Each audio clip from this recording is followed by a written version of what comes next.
حضرت مولانا تقی عثمانی صاحب حفظه الله د حضرت مولانا ډاکټر عبدالحی صاحب د مورید یو واقعه بیانوي وایي دی راغلي د خپل شیخ ومخ ته کښېنست او ورته ویل چې اوس الله زه د احسان ځای ته ورسوم شیخ المبارک څنګه د احسان ځای ته ورسوم ول ده ورته ویل چې زه عبادت کوم بس دغه کم عبادت کوم چې هم الله ما ویني یا زه خپل رب وینم نو ده ورته ویل چې یا په عبادت کې خو دغه رقم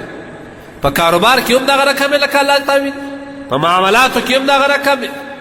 په کور کې د خپل بیبي سره د خپل اولاد سره د خپل لوړو او مور سره هم دغه رقم په کلي کې د همسایه سره هم دغه رقم په دنیا کې چې ته زندګي کې هم داسې ژوند کوې چې الله تا ویني یا الله زه وینم هغه خو ویل په حدیث کې خو یوازې لمونځ راغلی دی فان لم تکن تراه فانه یراک مورید ورته وایي دی ورته وایي چې نه نه نه نه احسان کامل ته به هلته رسېږې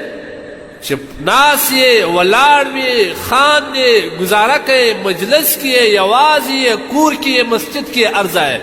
ستا به دا ګمان چې الله ما ویني الله ما ویني لکه موږ تاسو روژدانې وجه ده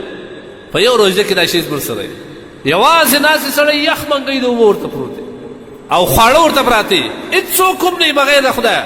لیکن دی نه خوري چې ورته وایي ولې نه خورې وایي الله پاک جل جلاله مو ویني هلته چې درواغ وایي که نه هلته چې د مسلمان سره دوکه کوي هلته چې د مسلمان سره ظلم کوي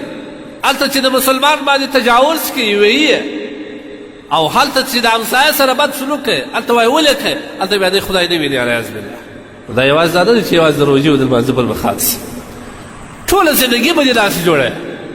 چې الله ما ویني زه خدای وینم که زه نه وینم فی الحال الله خو ما ویني که نه نو چې الله ما ویني زه څنګه زندګي باید وکړم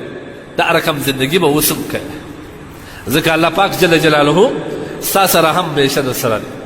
نو لهذا یو قسم احسان دا دی چې ستا په زندګي کې په عبادت کې په معاملاتو کې په کاروبار کې په معاشرت کې ته به دا سوچ وی چې الله زما سره